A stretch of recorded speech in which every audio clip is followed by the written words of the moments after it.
Alléluia. Shalom, shalom, peuple de Dieu. Alléluia. Pour votre confiance à votre émission.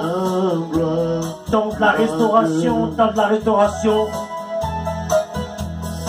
Aujourd'hui, le jeudi 8 mars 2018, bien-aimés. Nous vous souhaitons une chaleureuse bienvenue dans la présence de votre Créateur. Alléluia. Comment tu as disposé ton cœur là où tu es, bien-aimé dans le Seigneur, et aussi, avant que cela soit trop tard, j'ai commencé à partager, bien-aimé, l'émission d'aujourd'hui pour la compréhension de tout le monde, bien-aimé dans le Seigneur. Shalom, shalom, shalom. Gloire à Jésus. Alléluia. Gloire à Dieu. Alléluia. Alléluia. Alléluia. Gloire à Dieu. Oh, alléluia. Gloire à Dieu. Alléluia. Père éternel, merci pour la grâce que tu nous accordes encore aujourd'hui de partager ces moments d'intimité, ces moments en profondeur avec toi, Seigneur, dans notre émission Temps de la Restauration ce soir. Alléluia. Alléluia. Gloire à toi, Jésus.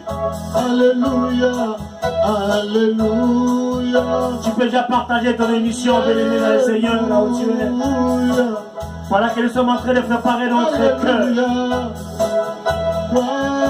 à recevoir la sémence incorruptible de vie.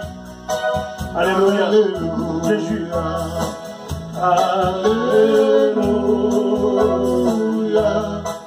Alléluia. Gloire à Dieu. Alléluia. Alléluia. Alléluia. Alléluia. Gloire à Dieu. Gloire à toi, Seigneur. Alléluia. Bolo Yesu. Toi qui viens de se connecter à cet instant, te rappelons que tu as ton émission Temps de la Restauration. Temps de la Restauration, émission produite par le Centre évangélique. Alléluia. Je voulais dire la mission internationale évangélique LBTL. La mission LBTL qui est la productrice de cette émission, votre émission, voulue par vous selon votre concept, selon votre compréhension, bien-aimé dans le Seigneur. Et votre serviteur, le révérend Michel Zaboussou, et à la réalisation aujourd'hui, votre serviteur, Womitip Dilingui et International Wombi Ministry.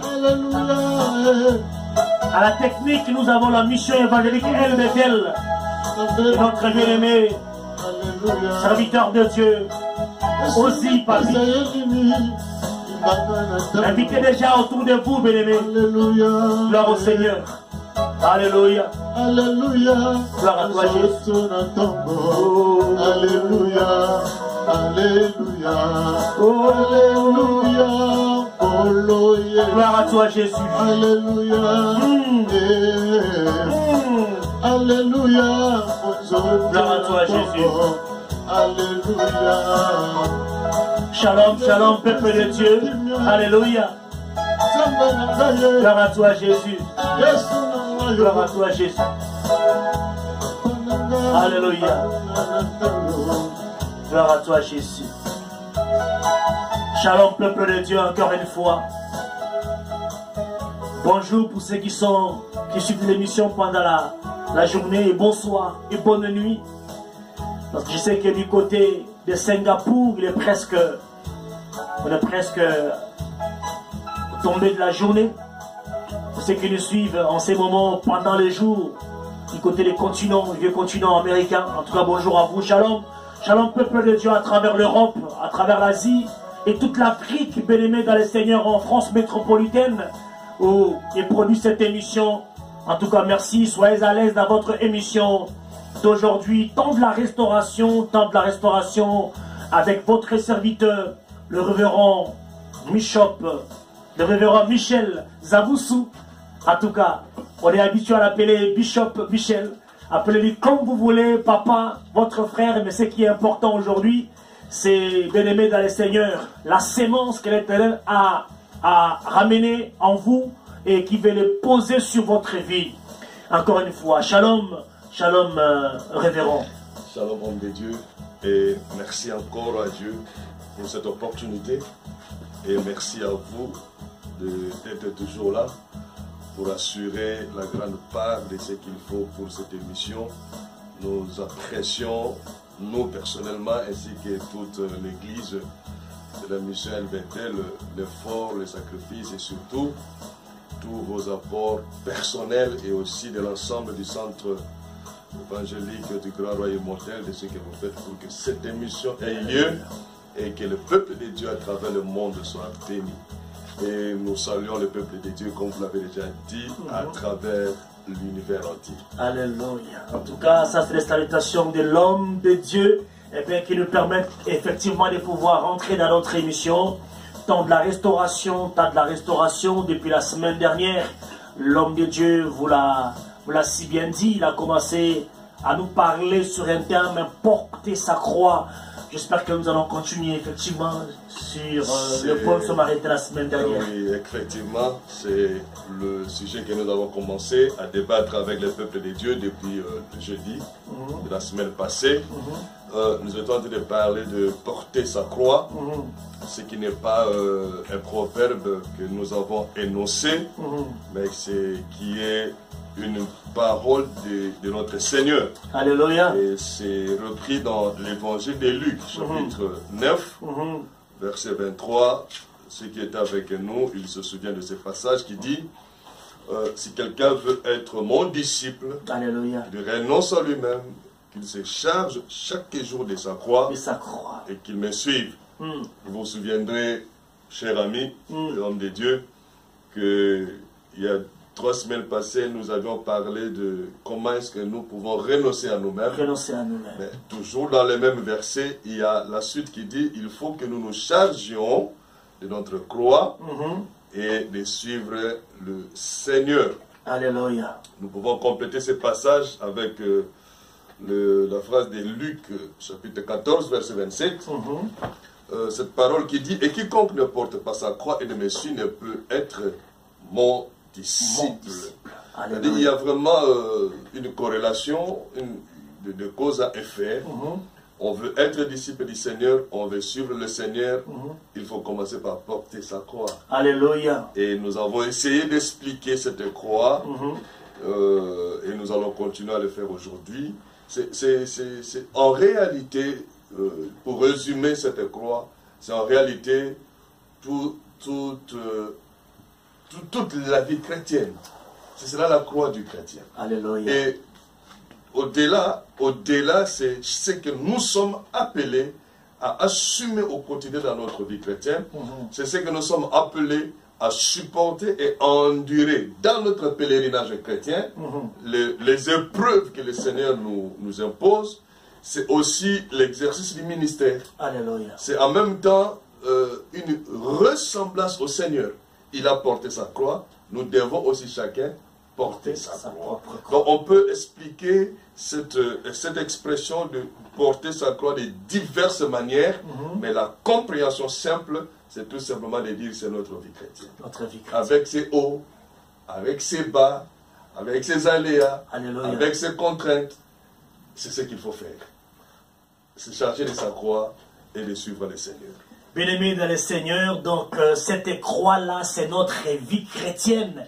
Il y a quelque chose que j'ai retenu, j'ai tout retenu de ce qui s'est passé la semaine dernière, et particulièrement, l'homme de Dieu nous a dit, si le chrétien que tu es, si le chrétien qu'il est, il ne va pas vers sa croix pour la porter, sa croix viendra vers lui. En d'autres termes, l'homme de Dieu veut nous dire que cette croix-là, c'est la vie chrétienne, c'est-à-dire que cette vie chrétienne, nous devons mener jusqu'au retour de Jésus. C'est-à-dire que si vous ne vous impliquez pas dans cette vie, quoi que l'on soit, cette vie viendra vers vous, bien-aimés dans le Seigneur. Il y a aussi autre chose, avant de continuer, l'homme de Dieu avait situé dans le temps, parce que on avait fait une corrélation avec la croix de Jésus, qui visuellement s'était arrêtée au lieu de crâne. Alors, on s'est posé la question, on a posé la question, alors on voulait savoir, est-ce que ces temps-là, porter cette croix-là, était limité dans les temps? Et l'homme de Dieu nous a dit, effectivement, porter sa croix part. Donc, le point de départ, c'est à partir de la conversion jusqu'au retour de Jésus ou à sa mort. Cela veut dire, comme il vient de le résumer aujourd'hui, qu'effectivement, la croix, c'est la vie chrétienne, bien-aimés dans le Seigneur. Shalom, shalom. Vous êtes dans votre émission Temps de la restauration. Temps de la restauration, porter sa croix. C'est le sujet qu'on a déjà commencé à débattre depuis la semaine dernière. Nous étions le jeudi 1er mars. Aujourd'hui, jeudi 8 mars, bien-aimés dans le Seigneur, nous continuons avec le même thème. Permettez-moi, bien-aimés dans le Seigneur, chers frères et sœurs, particulièrement pour nos mamans et pour nos sœurs, parce qu'aujourd'hui, par convention universelle des hommes, nous célébrons la journée internationale de la femme. Donc, aujourd'hui, nous dédions l'émission d'aujourd'hui à toutes les femmes qui nous suivent à travers le monde entier. C'est votre journée, et que mon Dieu vous fasse vraiment du bien et du grand bien. Alors, nous étions arrêtés la semaine dernière, bien-aimés dans le Seigneur, à voir quelques exemples pratiques de la vie de la croix. Parce que nous ne parlons pas de nous-mêmes, l'homme de Dieu l'a dit. On ne parle pas de nous-mêmes, on parle en rapport avec la parole de Dieu. Nous laissons dire la parole de Dieu, nous laissons interpréter la parole de Dieu, et le Saint-Esprit avec nous aide effectivement à pouvoir comprendre cette parole, bien-aimée dans le Seigneur. Donc l'homme de Dieu est en train de nous parler de quelques exemples pratiques de la vie de la croix. Donc il a commencé à parler justement de traitement de soi-même. Est-ce qu'il y a quelque chose, homme de Dieu, que tu aurais voulu rajouter en ce qui concerne le traitement de soi-même, parce qu'il va sans dire effectivement qu'il y a pas mal de choses à lire là-dessus avant de pouvoir continuer sur ces mêmes sujets, sur les exemples pratiques en ce qui concerne la vie de la croix. Révérend, s'il te plaît. Le traitement de soi-même en rapport avec la charge de la croix, c'est tout simplement l'effort que chacun doit faire pour se débarrasser de sa vieille nature. Alléluia. On ne peut pas croire au Seigneur, on ne peut pas donner sa vie au Seigneur et rester à l'état brut, comme diraient les économistes, en rapport avec la situation nette des choses. Donc, je pense, avec la parole, qu'il nous est utile chaque jour d'accepter le traitement que le Seigneur nous impose. Et le Seigneur nous impose ce traitement de diverses manières. Alléluia. Nous sommes à l'écoute de la parole au jour d'aujourd'hui, presque chaque jour. Parce que de gauche à droite, nous avons toujours l'opportunité d'écouter la bonne nouvelle. C'est-à-dire, ces opportunités-là doivent être chaque jour un apport qui vient pour extirper, pour enlever, comme un médecin enlèverait un kyste ou je ne sais quoi, anomalie dans le corps ou corps étranger dans le corps, pour que le corps reste sain et en bonne santé. C'est-à-dire, chaque jour qui passe, il doit y avoir quelque chose de lui-même et dans le sens du mal, qui parle de nous et qui forcément sera remplacé par le bien, et le bien qui est d'ailleurs l'œuvre de la croix, déjà de notre Seigneur Jésus-Christ, et qui nous tirons le modèle et l'obligation aussi de porter notre croix. C'est une volonté. C'est-à-dire, le Seigneur étale devant nous tous les cocktails, tous les menus qui doivent nous aider à nous traiter nous-mêmes. Maintenant, c'est à chacun de prendre le cocktail, de prendre le menu qu'il faut et de s'administrer. Moïse a dit, je mets devant vous la vie et la mort. La bénédiction et la malédiction. Mais il dit, choisissez la vie Alléluia. afin que vous ayez la bénédiction et que vous viviez longtemps. Cette parole, elle est encore d'actualité jusqu'au jour Jusqu'aujourd'hui. d'aujourd'hui, bien-aimés dans les C'est-à-dire, Seigneurs. il n'a pas obligé Israël, mais il a mis devant eux cette éventualité. C'est à vous de voir. De faire le Il y a choix. d'un côté la vie, il y a d'un côté la malédiction, mais qu'est-ce que vous voulez prendre? Et c'est lui qui choisit la bénédiction. Sinon, c'est lui qui choisit la vie par rapport à la mort. C'est celui-là qui est entré dans le couloir du traitement de soi et qui apprend à se traiter. Et évidemment, en se traitant, on porte sa charge. Nous avons lu l'histoire, sinon la parole dite par Paul, dans 1 Corinthiens chapitre 9, verset 24 et suivant, là où Paul explique comment se passe la compétition et que par la compétition, il y a une volonté de gagner, il y a une volonté de réussir. Et il dit, quant à lui, il traite durement son corps. Son corps. Il l'assujettit. C'est-à-dire, je ne sais pas, c'est comme s'il prend un poids, un marteau, avec lequel il tape sa vie, comme pour la Donc modeler. il va soumettre sa vie sa vie à toutes formes d'épreuves. à la contrainte Voilà. que pose la C'est-à-dire parole. c'est comme si nous vivons en Europe ici, il va soumettre son corps dans les 4 saisons. Cela veut dire qu'il n'y a aucune saison qui va l'empêcher. À chaque saison, Alléluia. il adapte sa vie. Sa vie avec le Et Seigneur. il n'en regrette pas, il n'en pleure pas, il se laisse aller. Parce que quand on s'arrête quelque part, et on commence à murmurer, et on commence à pleurer, et on commence à gémir, en réalité, on a déjà déposé ça. Absolument. Parce qu'en portant sa croix, l'enfant de Dieu doit comprendre qu'il souffrira. Dieu permettra dans son grand amour. Cette souffrance-là n'est pas en dehors de l'amour de Dieu. Absolument. Dans l'amour de Dieu, l'enfant de Dieu souffrira. Alléluia. Alors, pour ne pas déposer sa croix dans ces moments de souffrance, il ne faut pas gémir, il ne faut pas pleurer. Il faut regarder vers le ciel et continuer à porter sa croix. Alléluia. Parce que la souffrance qui vient de Dieu, nous les appelons les épreuves, c'est toujours une bénédiction. Alléluia. Alors, homme de Dieu, une question qui m'arrive. Parce que, personnellement, je donnais ma vie au Seigneur à la majorité.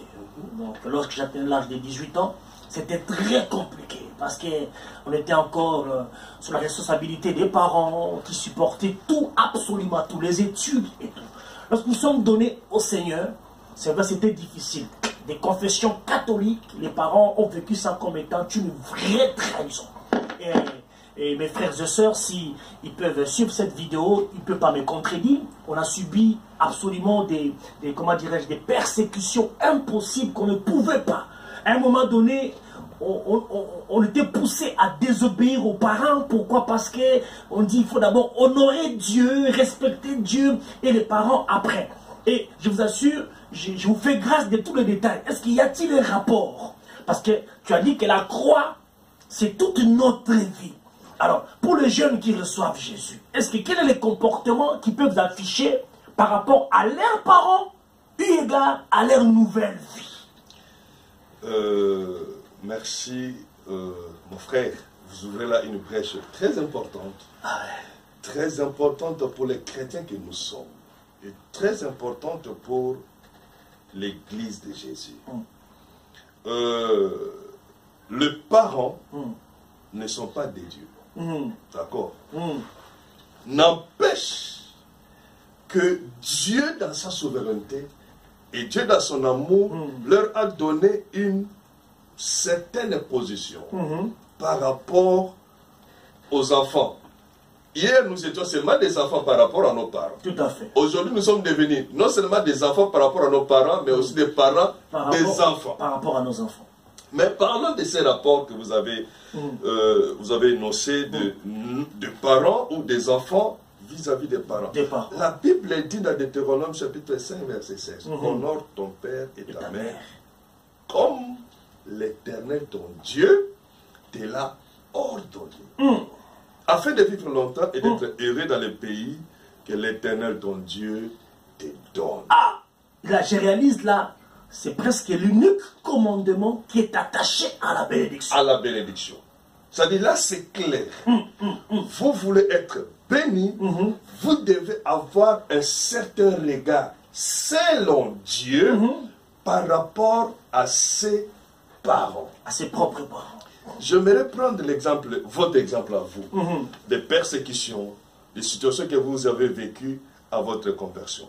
Et nous comprenons là que c'est fut votre croix. Absolument. Et le rapport que moi aussi j'ai eu par rapport à mes parents, ce fut aussi une part de ma croix. Et chaque enfant que nous sommes par rapport à nos parents, il y a une part de la croix dans notre relation avec nos parents. Absolument. Maintenant, je crois au Seigneur Jésus. Il y a mes parents. Ils sont méchants, entre guillemets. Entre guillemets. Ils ne me facilitent pas la vie. Ils ne me facilitent pas la tâche. Ils grondent matin, midi, soir et souvent sans raison. Et je peux même aller plus loin. Ils sont spirituellement mauvais. Toutes ces choses-là ne me donnent pas justification, ne me donnent pas raison de me mettre en porte-à-faux par rapport à mes enfants. Un parent, ça reste un parent. Absolument. Et même s'il a tort ou faute, sa faute, son tort, c'est à gérer par Dieu. Par Dieu. Pas à moi, l'enfant que je suis. Parce que la parole, elle est claire. Et si nous disons que, ok, là, c'était dans Deutéronome, allons dans Éphésiens. Dans la Nouvelle Alliance, le Seigneur dit ceci dans Éphésiens chapitre 6, verset 1, la Bible dit, enfants, obéissez à vos parents dans le Seigneur. Car cela est juste. Honore ton père et ta mère. C'est le premier commandement accompagné d'une promesse. Alléluia. Afin que tu sois heureux. Accompagné et que tu vives longtemps sur la terre. Et Colossiens 3, 20 dit, enfants, obéissez en toutes choses. En toutes choses à vos parents, car cela est agréable dans le Seigneur. Aujourd'hui, mon frère Tipé, nous rencontrons des hommes, nous rencontrons des femmes qui sont certains devenus des parents ou qui, pour certains, sont encore avec les parents ou qui ne sont pas encore devenus parents, mais dont l'histoire avec les parents, vous comprenez et vous détectez qu'il y a un problème. Absolument. Et telle personne ne peut pas être agréable à Dieu. C'est impossible. Tant qu'il y a ces litiges qui perdurent d'un certain conflit. C'est du conflit que je vais parler. Absolument. Des malentendus, des conflits non résolus avec les parents. Ces parents qui fuient pour vous sans les savoir une part de votre croix. Mais révérend, s'il te plaît, parce que tu dis qu'il ne faudrait pas qu'il y ait ces conflits. Et la Bible est claire et nette qu'il faut honorer son père et sa mère. Il y a une bénédiction qui est attachée à cela. Alors, quand on vit dans cet environnement de conflit, je ne voudrais pas donner mon exemple personnel. J'ai rencontré des gens, par exemple le révérend Paul Nzao, si sur l'émission, il va se retrouver. Il dit, si ton père ne veut pas que tu fréquentes une église évangélique, respecte d'abord ton père, mais continue à prier que Dieu touche son cœur. Maintenant, dans les cas de conflit, que faut-il faire exactement, homme de Dieu? Je suis d'accord avec cet homme de Dieu, l'apôtre... Le révérend Paul Nzao. Le révérend Paul Nzao. De l'église montagne. Vous ne sauterez pas la fenêtre à 19h, 20h parce qu'il a veillé à 21h et que votre papa n'a pas dit, vous a interdit d'aller à cette veillée. Non. Vous allez à cette veillée, Dieu n'est pas là avec vous. Quand vous êtes dans une telle situation, ce qui a été la vôtre aussi à un moment donné, la chose à faire, c'est de prier pour que Dieu touche le cœur de ses papas, touche le cœur de cette maman. Mais vous ne désobéirez pas à papa au prétexte que vous voulez plaire à Dieu. La désobéissance au père, c'est lorsque celui-ci vous mène clairement et explicitement à la mort. Là, c'est autre chose. Et que vous avez conscience que ça mène à la mort. C'est alors qu'on applique les paroles de Moïse qui dit devant vous la vie et la mort. Vous choisissez, vous choisissez la vie. Mais lorsqu'il s'agit des instructions de la maison, de la morale, des choses qui ne mènent ni à la vie ni à la mort. Parce que vous avez cru au Seigneur. Et Dieu sait que votre Père ne veut pas que vous allez à l'église ou que vous allez à telle heure à la prière ou que vous allez à telle heure à la veillée. Dieu sait aussi que papa est contre ces choses. Mais Dieu sait aussi que vous avez cru en lui et que votre cœur est pour lui. Dieu prend la charge de la chose. Donc il faut prier pour papa, il faut prier pour maman. Absolument. Maintenant, dans le cas de conflits, dans les cas de litiges non résolus, homme de Dieu, les conseils que je le donne avec toute la solennité, c'est que chacun retourne au pied du papa. Alléluia. C'est que chacun retourne au pied de la maman. De la maman. Non pas parce que papa, maman est mauvais, sont mauvais. Non pas parce que papa ou maman, l'un des deux est sorcier. Non, j'y vais pour m'harmoniser avec Dieu au travers de papa et au travers de maman en leur disant, papa, maman, j'avais fauté en tel moment, j'avais fauté en telle période, je demande pardon. Pardon, le pardon qui libère. Quand Alléluia. on ne le fait pas, papa typé, c'est que vous êtes en porte-foi avec Dieu. Avec Dieu. Les bénédictions qui étaient les vôtres resteront en suspens, mais en même temps, vous ferez peser les conséquences de la chose sur vos propres enfants. Donc, pour ne pas vous-même être en complication avec Dieu et mettre vos enfants en complication par rapport à Dieu, mieux vaut se faire tout petit, retourner à papa, même si dans la chose, papa avait tort à 99%. Mais papa, il lui restait papa, maman, elle restait maman. Alléluia. On retourne, on demande pardon. Je vais aller plus loin. Portez sa croix, bien-aimé dans le Seigneur. Je t'en prie, révérend. Parce qu'il y a quelque chose que je t'en prie, révérend. Merci. Je vais faire une parenthèse des situations. Ce sont des situations qui ne sont pas agréables, mais qui généralement créent de blessures et de décisions. C'est le cas des enfants dont les parents sont divorcés. On a deux éducations, garde alternée et tout. Celle qui prend le samedi, l'autre qui prend l'autre week-end. Quand l'événement ou la chose arrive, généralement lorsque l'enfant est en âge de conscience, il prend position. Soit pour papa, soit pour maman. C'est généralement difficile de trouver un enfant neutre. Absolument. Dans cette situation. Ce n'est pas que j'en fais une mélodie. Je compatis.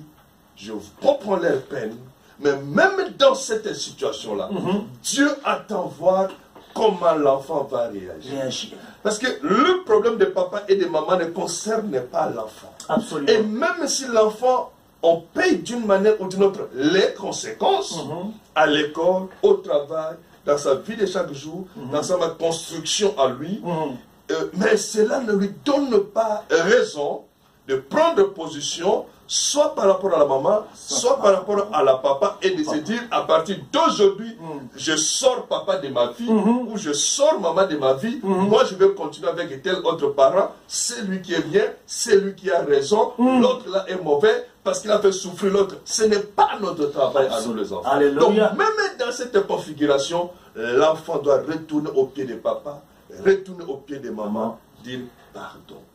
Papa et maman se sont séparés, c'est leur problème. Je reste enfant par rapport à eux tous les deux. Je dois, moi, enfant de Dieu, comprendre que c'est aussi une part de la croix. Absolument. Je dois la porter, non pas selon moi, mais selon la parole de Dieu. Oui, porter sa croix, chers frères et sœurs, devant ses parents, divorcés ou pas, nous devons, à toutes circonstances, rester neutres dans la valeur de la croix que nous portons, bien-aimés, dans le Seigneur. Nous continuons, bien-aimés, porter sa croix dans votre émission. Temps de la restauration, temps de la restauration aujourd'hui, jeudi 8 mars 2018, une émotion spéciale à tout le moment, à toutes les sœurs, parce que par convention, on est obligé d'y baigner. C'est la journée internationale de la femme. Cette émission vous est dédiée en exclusivité. Bien, alors révérend, une question, parce que nous parlons ici de ces portées de la croix en rapport avec nos agissements par rapport à nos parents. Alors, dans le sens où c'est aussi une part de la croix. C'est aussi une part de la croix. Alors, est-ce que doit-on quitter nos parents parce que ils sont sorciers, parce qu'ils sont... Alors que moi, j'ai déjà commencé à porter ma croix. Je suis dans la vie chrétienne. Je me rends compte que si ma vie et ce qu'elle est jusqu'au jour d'aujourd'hui. La vie de mes soeurs, mes frères, s'ils ne se marient pas, s'ils ne s'ouvrent pas dans la vie, c'est à cause de papa et maman qui sont bénis dans l'occultisme. Quel est mon comportement vis-à-vis de ses parents? Doit continuer à le considérer de la même manière. Et aussi, révérend, une question et une situation qui est aujourd'hui presque en vogue aujourd'hui. On a des hommes de Dieu mariés depuis longtemps. Ils étaient mariés avant qu'ils se convertissent. Aujourd'hui, je ne sais pas quelle est cette mouche qui leur a piqué, dont ma femme est devenue sorcière, alors que lui-même, il fait des délivrances, il délivre ceux qui sont sorciers, il guérit ceux qui sont malades, il fait des campagnes d'évangélisation miracle, sa femme est ainsi sorcière, il les met dehors. Alors, qu'est-ce que tu peux dire par rapport à cela, révérend, s'il te plaît? D'abord les enfants, et les hommes qui quittent, les hommes ou même les femmes. Il y a même des femmes aujourd'hui, des prophétesses, qui quittent son mari parce que le mari est devenu une pierre d'achoppement. C'est celui-là qui est un blocage, un opposant dans son ministère. Quelle dit la parole de Dieu? Quelle est ta lecture par rapport à ça, révérend? Les femmes ne sont pas seulement prophétesses, il y a aussi apôtres, pasteurs, docteurs. Bon, la plupart des cas, à part maman Roselès, que je connais apôtre, et la plupart des femmes qu'on croise aujourd'hui, ce sont des prophétesses. Et rarement des pasteurs comme maman pasteur Odile Mokalamba, maman Charlotte, maman Claudine Essende, qui est aussi pasteur. Je voulais parler de la prophétesse Charlotte Oumba. En tout cas, là où vous êtes, que mon Dieu vous bénisse, bien-aimés dans le Seigneur. Alléluia. Si j'étais les journalistes, j'aurais deux petites questions à vous poser. Ah. Mais c'est pas moi les journalistes, c'est vous les journalistes. Je t'en prie. Mais la question quand même que je vais poser à l'auditoire qui nous suit, un auditoire planétaire. Alléluia, planétaire. Quelqu'un peut me donner un verset, dizaines et des dizaines de versets qui traitent des rapports avec le prochain. Avec les prochains. Avec les sorciers, mais avec le prochain. C'est moi je sais que la Bible dit qu'y a-t-il de commun entre la lumière et les ténèbres? Ça, je sais. Mais les ténèbres là, c'est pas forcément l'occultisme.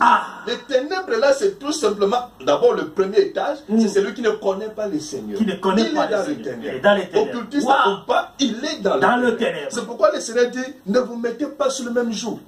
C'est-à-dire, vous avez vous êtes dans la lumière et ils sont dans les ténèbres, laissez-les dans les ténèbres. Mais prenons la portée même de votre question, avec à deux volets. Les parents sont des sorciers. Ils sont la cause de ma situation. Donc, je prends ma position. J'ai tort, pasteur.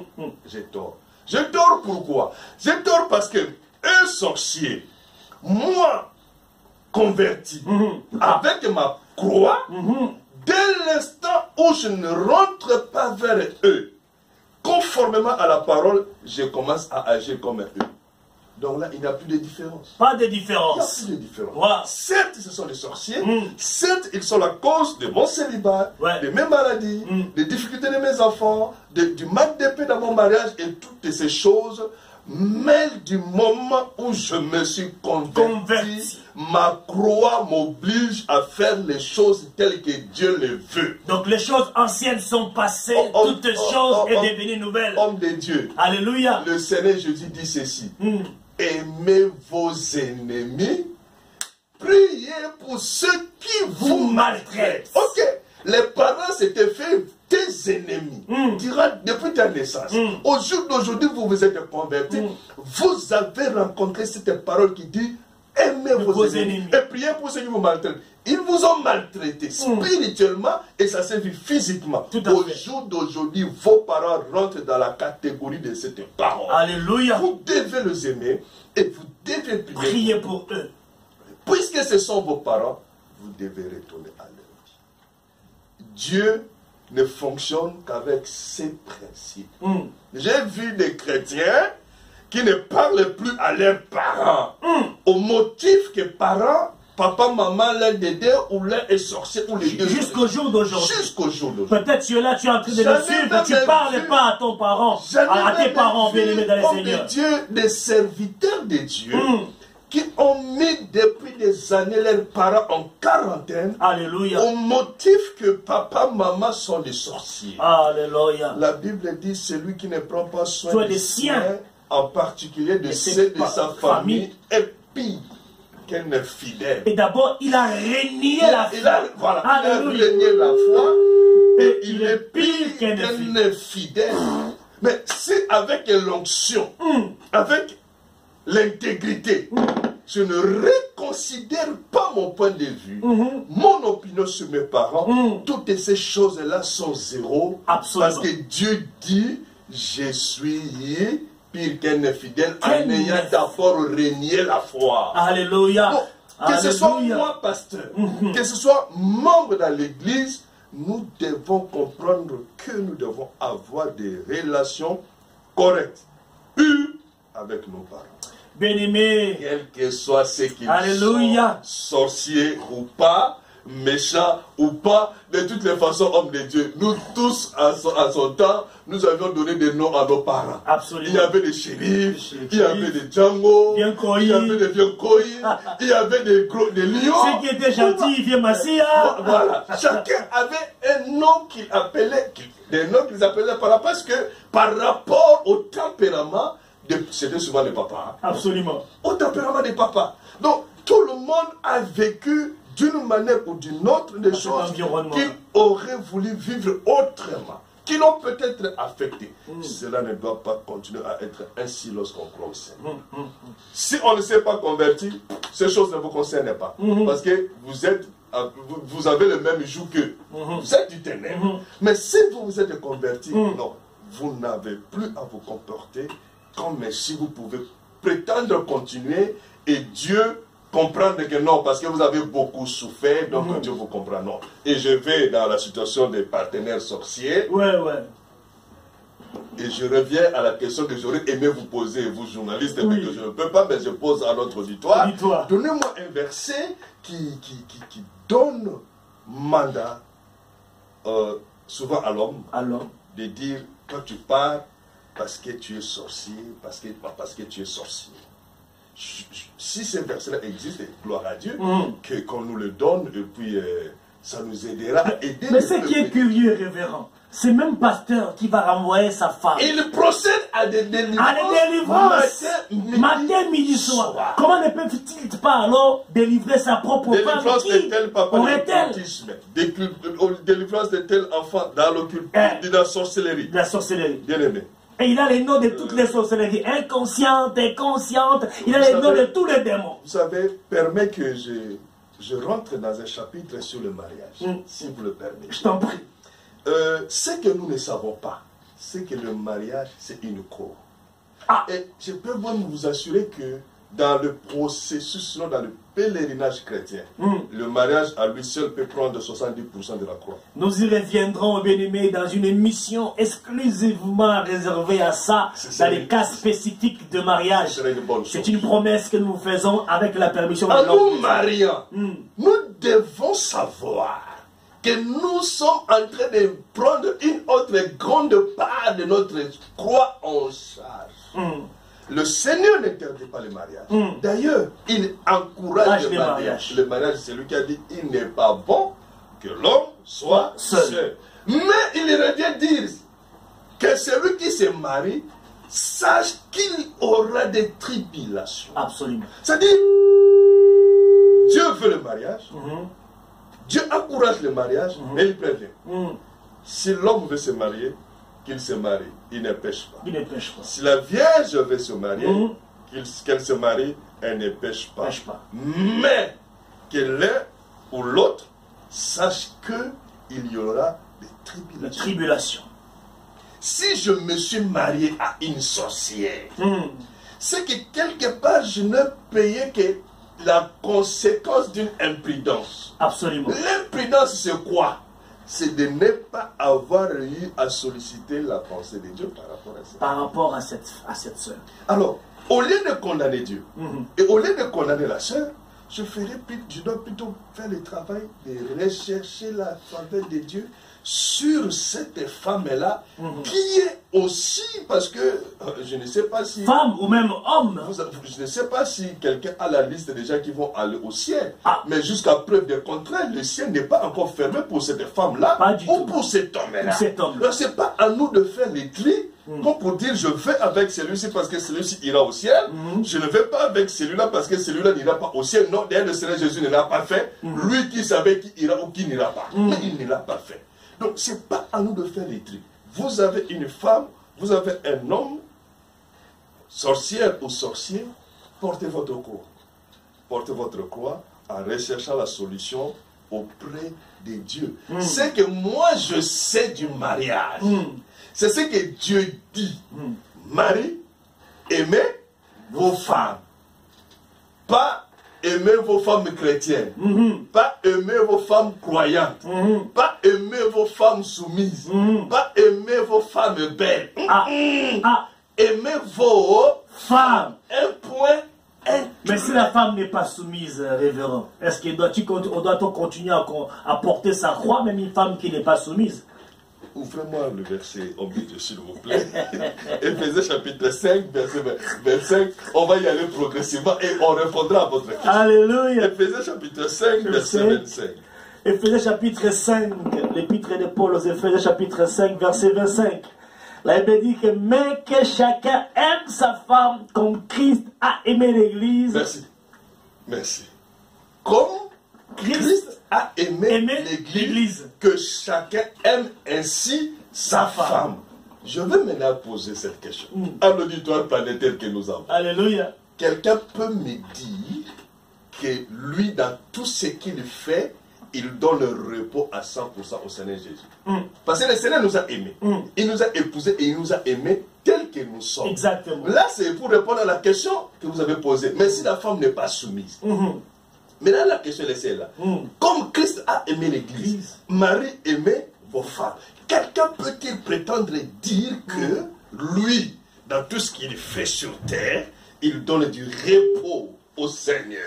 Le Seigneur ne se plaint pas. Le Seigneur ne s'apitoie pas. Le Seigneur l'acclame matin, midi, soir. Parce qu'il est correct. En tout cas, moi, je ne leverai pas mon petit doigt.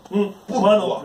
Parce que la Bible dit, nous branchons tous d'une manière ou d'une autre. Pasteur Tibé, même si on vous mettait dans un local, vous restez vous seul, sans personne, sans portable, sans ordinateur, sans télé, juste les 4 murs. On vous donne juste un papier et un stylo et on vous laisse avec la Bible. Même dans cette configuration-là, vous pécherez. Toujours.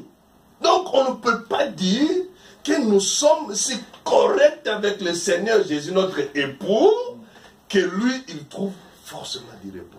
Non, c'est la même chose. La femme qui n'est pas soumise, puisque le mariage déjà, c'est une part de la croix. Alléluia.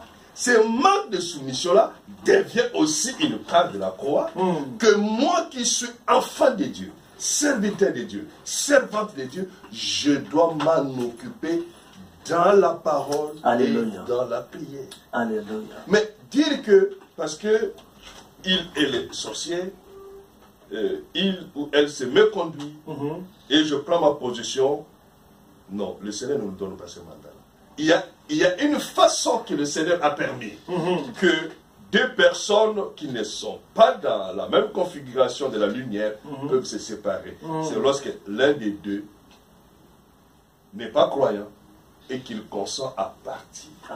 La Bible dit, si le non-croyant veut partir, qu'il parte. Le croyant n'est pas lié dans ces cas. Alléluia. C'est seulement dans ces cas-là que l'on peut voir un chrétien se séparer. Et ce n'est même pas aux croyants de dire je prends la décision de partir. Non, c'est aux non-croyants de dire je m'en vais parce que ta prière, tes retraites, tes bibles, tout ça, ça m'embête. Ta gentillesse, ton amour, ça me dérange. Moi, je veux vivre ma vie de boîte de nuit, de cigarettes, de boissons, de quoi là je pars. Oui, vous le laissez partir. En ce moment-là, vous n'êtes plus engagé à rien. Absolument. Et vous avez cette liberté de vous réparer. Vous rendez engagé. Mais sinon, sorcellerie, insoumission, ça ne donne pas le mandat à l'homme de dire à sa femme, partez. Je connais un homme de Dieu m'a raconté une histoire selon laquelle il pose la question, comme moi là je vous pose la question, mais pas c'est typé. Supposons que Dieu a dit on ne peut répudier sa femme que pour cause d'infidélité. Mais supposons que je rentre à la maison et que moi je voulais manger du riz, ma femme a préparé de la semoule. C'est C'est pas aussi l'infidélité. Alléluia. Vous comprenez? Non, ne faisons pas dire à la Bible ce qu'elle n'a pas dit. Pas. Et ne court-circuitons pas, ne tordons pas le sens de la parole pour arriver à trouver une pensée qui nous justifierait. Cette infidélité non pas la Bible. Donc cet homme, pas... il attendait parler de, il attendait manger des foucous, voilà, mais on lui voilà. présente autre chose. Mais laisse tomber. Donc, voyez, parce que la personne, pasteur de surcroît, voulait répudier sa femme, il fallait qu'il cherche des raisons. Des raisons. Non, ce n'est pas ce que le Seigneur attend. Ce n'est pas ça. Donc ce n'est plus la femme du ministère, elle ne soutient pas mon ministère. Laissez-moi appuyer là-dessus, peut-être qu'on appuiera sur la femme. L'homme a l'obligation d'aimer sa femme. Peu importe ce qu'elle est, dans ses faiblesses, dans ses qualités, l'homme est appelé à aimer sa femme. Un point, un trait. D'ailleurs, quelque part, la Bible dit, Marie, aimez vos femmes et ne vous aigrissez pas contre elles. En d'autres termes, aigrir, c'est-à-dire en lingala, pour ceux qui comprennent le lingala, on dira que ça motemangaï. C'est-à-dire que ne vous aigrissez pas. C'est une expression française qui veut dire ne vous mettez pas en colère.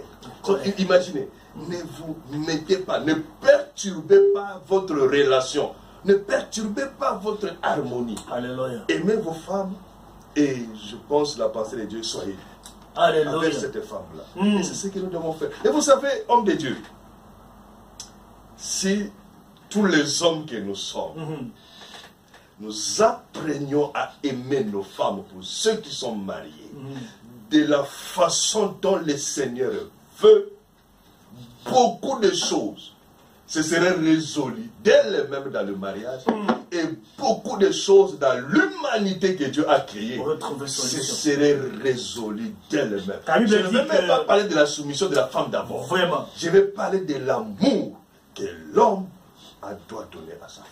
Alors, c'est ce que la Bible dit dans le verset que vous avez donné d'Éphésiens chapitre 5, verset 25, que Marie, chacun aime sa femme comme Christ a aimé l'Église et s'est livré lui-même pour elle, pour la sanctifier. Elle s'est livrée pour des hommes et des femmes qui n'étaient pas parfaits, des têtus comme nous autres ici. Mais quand Jésus mourait, il pensait à nous.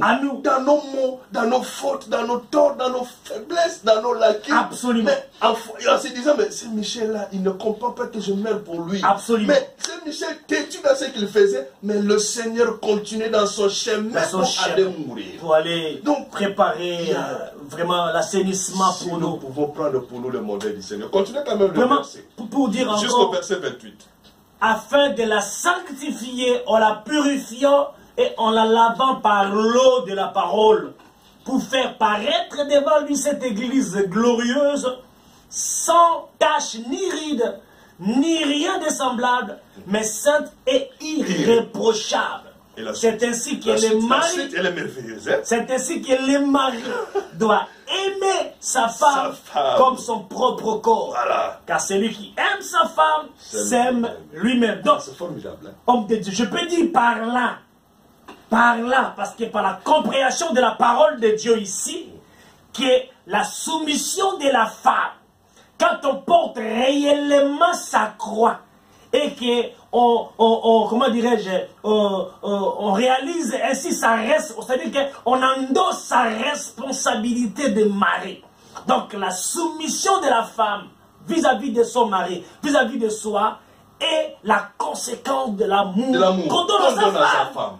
Et je veux même dire par là, parce que vous avez dit quelque chose de formidable, et par là, la recherche de la soumission devient même un détail. Un détail. Parce que j'ai déjà donné mon amour, cela suffit. C'est qu'elle veut.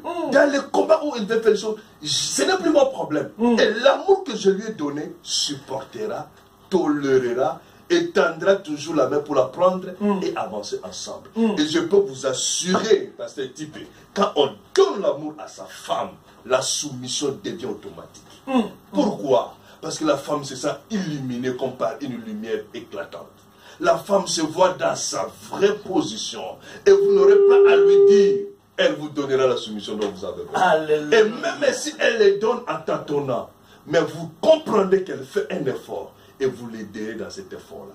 Par la connaissance de la parole, pour la positionner dans la vraie soumission, ou une vraie soumission dans laquelle elle tendra, parce qu'elle verra que vous l'aimez vraiment.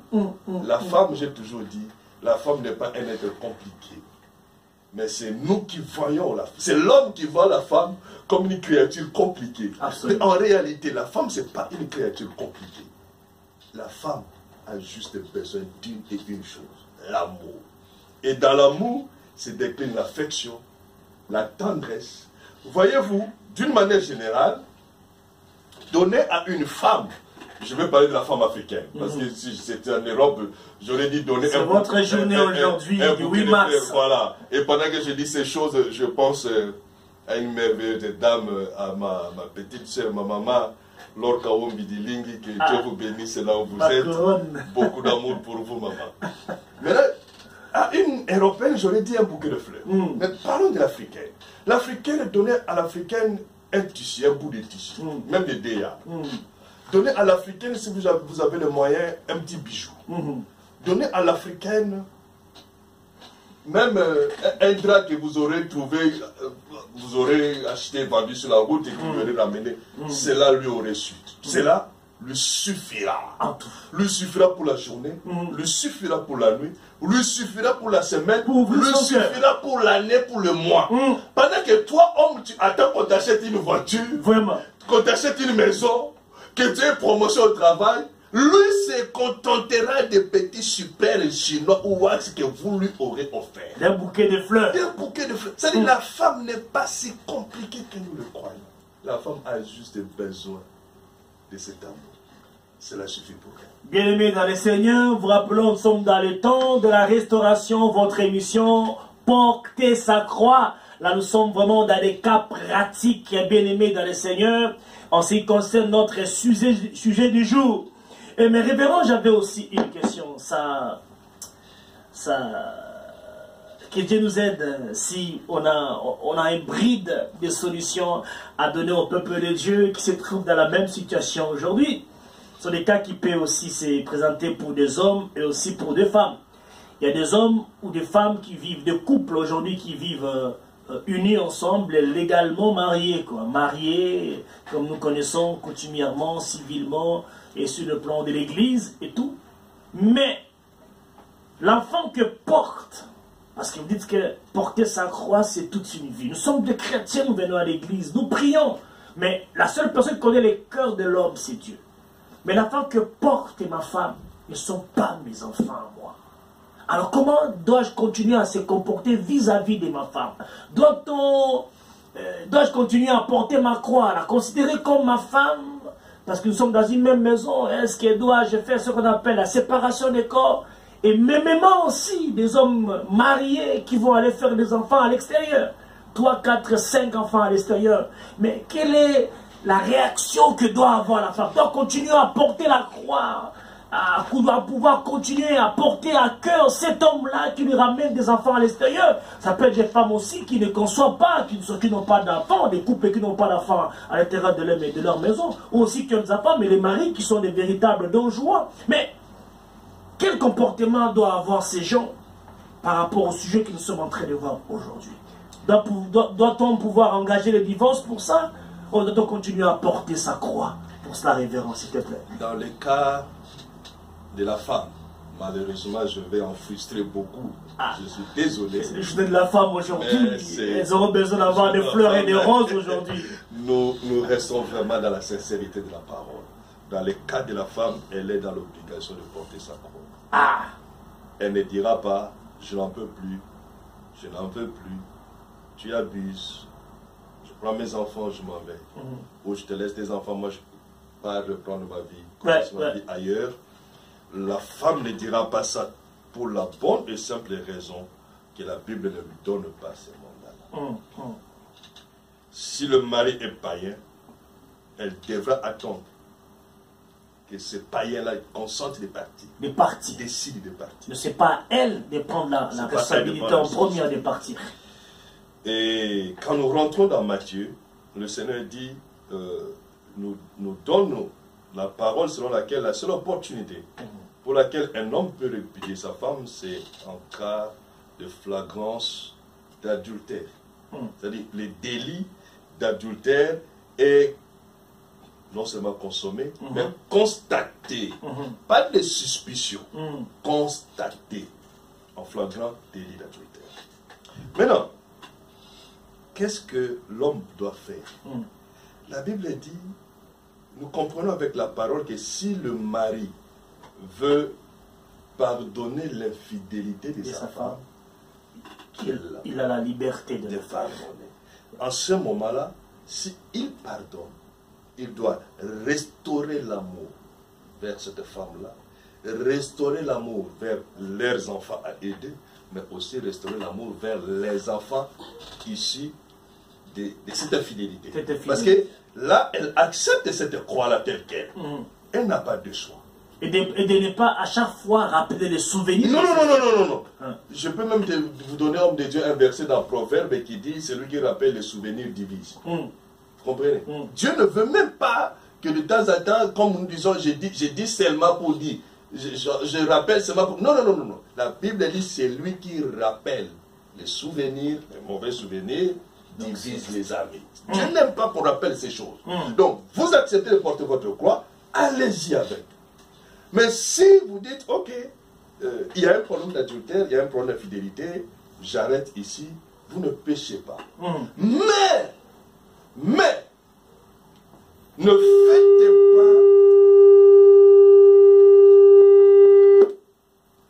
ne faites pas la chose par hypocrisie. Non. L'hypocrisie, c'est quoi? Je n'ai pas de choix. Pas de choix. Si je sors de cette maison, où est-ce que j'irai? En plus, c'est l'hiver. C'est l'hiver. Tu calcules chez ton ami typé, c'est plein là-bas. Les 115 sont submergés. Il a 6 enfants ou je ne sais pas, 8 enfants. Toutes les chambres sont déjà occupées. Tu jettes les regards à droite, là-bas, je ne peux pas. C'est-à-dire, vous-même, vous faites les calculs et vous dites non, je n'ai pas de choix, je reste ici. Même pas Ce semblant-là, c'est un péché. Elle a péché, vous êtes en train de pécher. Tous les deux, vous avez péché. Non. On pardonne, on accepte tout, et c'est ainsi ça croix, on avance. On ne veut plus, on arrête, c'est aussi une croix. Pourquoi? Parce que vous souffrirez de cette décision-là. Les souvenirs, ça ne s'efface pas. Pas du tout. Les souvenirs, ça reste. Donc, vous regretterez des choses avec cette femme, vous vivrez un moment de peine, de souffrance, de tribulation, mais au moins, vous vous dites, ok, le Seigneur m'a donné la liberté, je ne vais plus, on se sépare ici. Ne faites pas, si on ne prenait pas des décisions par hypocrisie, par intérêt, parce que le Seigneur, cela déplaira au Seigneur. Donc, même dans votre raison, vous risquez de vous retourner en position de tort. Absolument.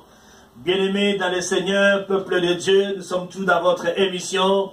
Notre émission, temps de la restauration, temps de la restauration. Aujourd'hui, nous sommes jeudi 8 mars 2018. Bien-aimés dans le Seigneur, nous continuons. De plus en plus, nous allons vers la fin de notre émission exclusivement dédiée à la femme. C'est vrai que vous allez comprendre que maman, jeune sœur, qu'on n'aura pas simplement à vous distribuer des croissants et des roses, parce que nous parlons de la parole de Dieu, on parle de la croix. Alors, homme de Dieu, on a beau parler de l'homme, parce que dans ce genre de situation, il y a que les hommes qui sont beaucoup plus incriminés. Alors, la Bible dit, parce que femmes, soyez soumises. Et on a compris qu'effectivement, la soumission de la femme, c'est la conséquence de l'amour de l'homme vis-à-vis de sa femme. Il y a des femmes comme ça, révérend. On a beau cajoler, on a beau distribuer des cadeaux, on a beau tout faire, on a prié, on a jeûné. On n'arrive toujours pas à obtenir sa soumission. Alors, quelle est la part de la femme? Une femme insoumise, quelle est sa part de sa croix qu'il doit porter dans son mariage, dans son couple? Généralement, ces versets, cette parole, cette phrase n'est pas aimée par les femmes. Généralement. Ça tombe aujourd'hui le 8 mars. Ça tombe aujourd'hui. Quand vous dites à la femme, soyez soumise, c'est comme si vous touchez une sensibilité. les femmes prennent en fait la soumission, sinon d'une manière générale, les gens prennent la soumission comme de l'esclavage, comme quelqu'un impotent avec un vassal, de rapport supérieur, inférieur. Ce n'est pas ça. Le peuple de Dieu qui nous suit doit savoir que la soumission de la femme et l'amour que l'homme donne à la femme et la soumission que la femme doit retourner au mari, c'est juste une structure d'ordre et des structures de paix que le Seigneur crée pour le mariage. Absolument. Le mari est le chef de la femme, c'est vrai, mais cette femme-là, Dieu le met en position de vis-à-vis. La Bible dit qu'il crée un être semblable. Donc, il crée un vis-à-vis. Vis-à-vis, c'est comme quand vous faites passer un document dans la photocopieuse, le document sort tel que l'original est. C'est-à-dire, en réalité, quand vous avez votre femme, vous devez vous voir dans cette femme. C'est votre vis-à-vis, c'est votre, voilà, doublure, je vais dire. Donc, la soumission que Dieu demande à la femme, ce n'est pas une punition, ce n'est pas une charge. C'est juste que la femme se mette en position de bien profiter de la bénédiction du mariage. Malheureusement, puisque pour l'homme, la soumission, c'est on me dit que je suis inférieur, on me prend pour un esclave. Du coup, ça développe une sorte d'antidote. L'antidote, c'est quoi? Une certaine qui lui impose la soumission. Vous savez, je ne veux pas ouvrir une brèche pour polémiquer. Le monde évolue tel qu'il évolue. Nous nous évoluons avec la parole. Mais homme de Dieu, est-ce que vous savez qu'il y a un certain nombre de choses que le monde avait mis en place qui étaient vraiment bibliques, dont aujourd'hui ils sont en train de détricoter petit à petit. Je vais donner l'exemple de la procuration maritale. Dans les temps anciens, ici même en France, et ici en France, c'est aboli il n'y a pas longtemps. Il n'y a pas très longtemps. Mais il y a encore des pays en Europe qui fonctionnent comme ça. C'est-à-dire, la femme ne peut pas engager quelque chose sans l'aval de son mari. Une femme mariée ne peut pas engager quelque chose sans l'aval de son mari. Il faut que, si le mari n'est pas là, qu'il y ait un document signé par son mari, comme quoi la femme peut faire la chose. Et quand vous mettez la femme du 21e siècle dans cette condition, ça tend à la révolter. Ça tend à la mettre mal à l'aise. Mais et pourtant, cette pratique mondaine n'est pas loin de la pensée de Dieu. La pensée de Dieu, c'est tout simplement que femme soit en position de ce que ton mari, comme visionnaire du mariage, te tienne par la main et vous avanciez. Et quand vous avancez, faites ta tâche et laissez lui aussi faire sa tâche. Conformément à la parole de Dieu. Conformément à la parole. C'est quand la parole de Dieu dit que les désirs de la femme soient ainsi se porteront vers son mari. Alléluia. Voilà. C'est-à-dire, la femme, c'est quelqu'un qui doit à tout moment, je vais dire, permettez-moi, courir derrière son mari. Courir vers son mari. Parce qu'en lui, il y a quelque chose que Dieu a mis qui a toujours besoin de son mari. Les désirs de la femme se tourneront vers son mari. Alléluia. Ça, c'est la Bible.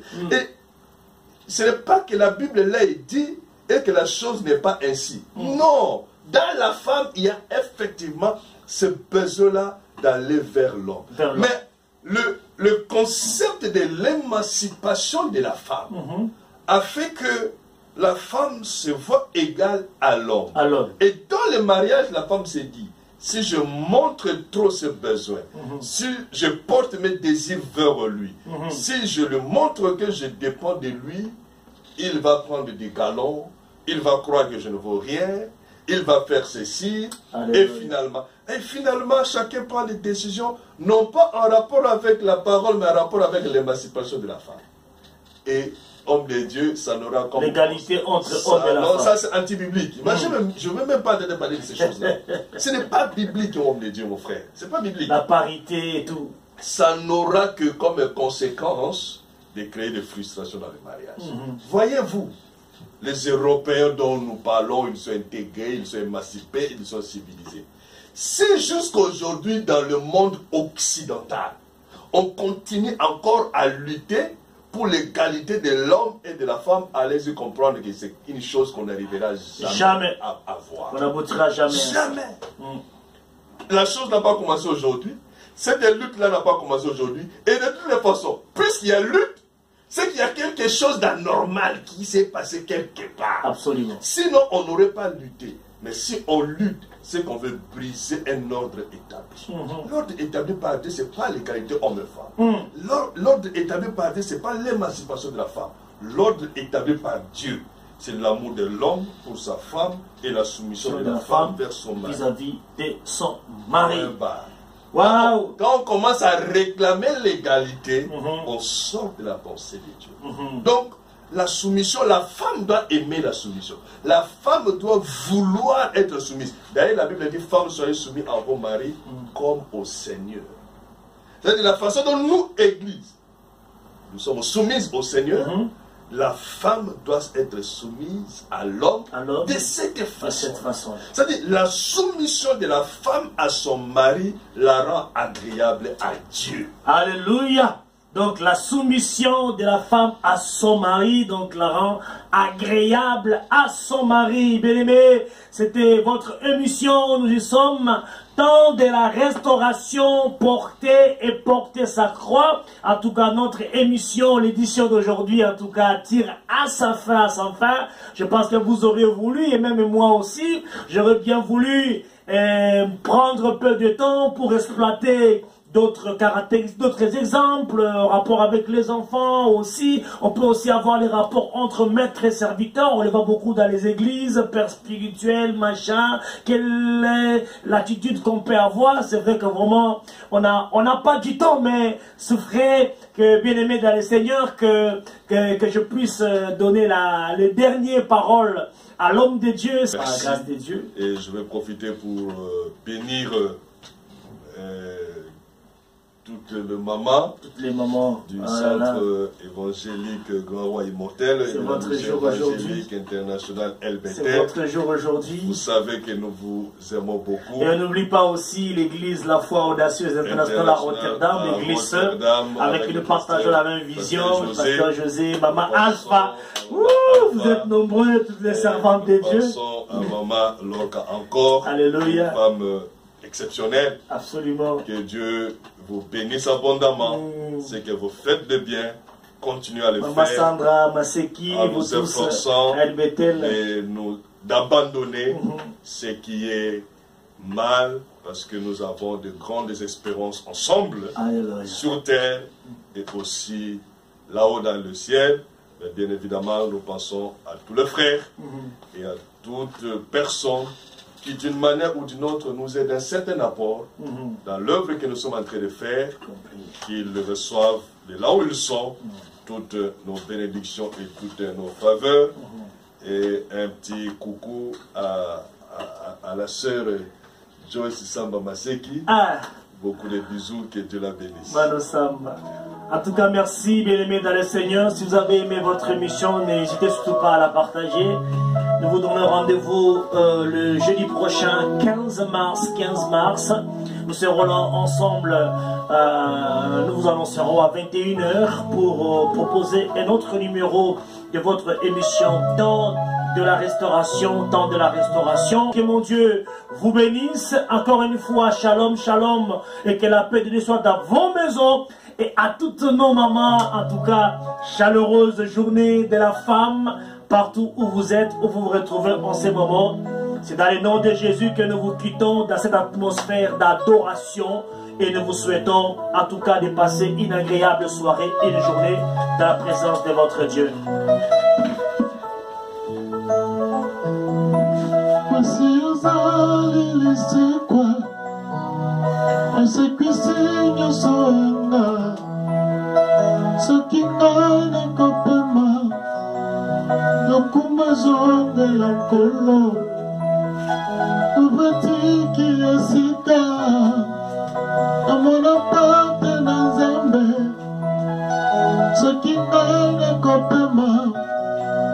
Okuma Kolo Masi azali lisekwa Asepisi nyonso yanga Soki ngai nakopema Lokuma zongela Kolo Ubetiki esika Amana pape na zembe Soki ngai nakopema Lokuma zongela Kolo Ubetiki esika Amana pape na zembe bamon Soki ngai nakopema Lokuma zongela Kolo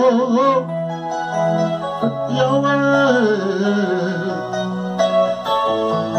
Papa nanga Yesu Ubetiki esika Amona pate na zembe Soki ngai nakopema Lokuma zongela Kolo Ubetiki esika Amona pate na zembe Soki ngai nakopema Lokuma zongela Kolo Pasi ezali lisekwa Asepisi nyonso yanga Soki ngai nakopema Lokuma zongela Kolo